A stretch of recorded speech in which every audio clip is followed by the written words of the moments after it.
ang presyo ng pagkain. Bakit mahal ang bigas at gulay? Dahil ba sa bagyo? Hindi, sanay na tayo sa bagyo. Mahal ang pagkain kasi ang pondo para sa fertilizer, pondo para sa irrigation, at pondo para sa makinarya na magsasaka, ninakaw na.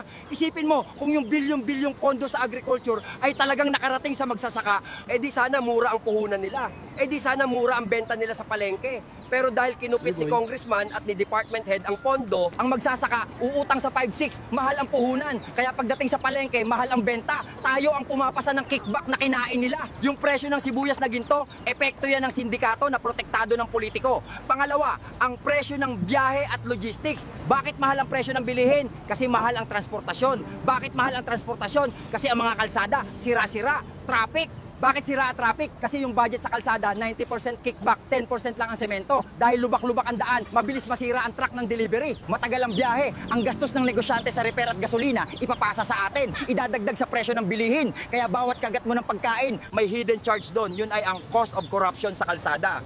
Pangatlo, ang lagay system. Ito ang hindi alam ng marami. Bago makarating ang produkto sa estante ng grocery, dumaan yan sa butas ng karayom. Si negosyante, kukuha ng permit sa City Hall, hihinga ng lagay, dadaan ng truck sa checkpoint, hihinga ng kotong, magpapa-approve sa customs, hihinga ng padulas, lahat ng yan, gastos. Saan kukunin ni negosyante ang pambawi sa suhol? Siyempre, ipapataw sa presyo ng paninda. Hindi si negosyante ang nagbabayad ng suhol tol, tayong mamimili. Nakapatong na sa presyo ng sabon at toothpaste ang pangmeryenda ni Mayor at pangregalo ni Commissioner. Kaya huwag nilang isisi sa gera sa ibang bansa. Ang tunay na gera ay nandito, ang gera ng kasibaan sa gobyerno. Kaya lumiliit ang halaga ng 1,000 pesos mo kasi ang laki ng kaltas ng sistema bago pa makarating sa'yo ang serbisyo. Kung walang korupsyon, ang 1,000 pesos mo marami sanang mabibili. Pero dahil sa kanila, ang pera natin parang ice cream na nasa ilalim ng araw, tunaw agad. Pero ang bulsa nila, parang alkansya ni Taning, walang kabusugan. Kaya sa totoo lang Brad, ang inflation ay hindi lang economic issue. Ito ay moral issue. Ang pagtaas ng presyo ay direktang resulta ng pagbaba ng moralidad ng mga leader natin. Sa madaling salita, sila ang VIP,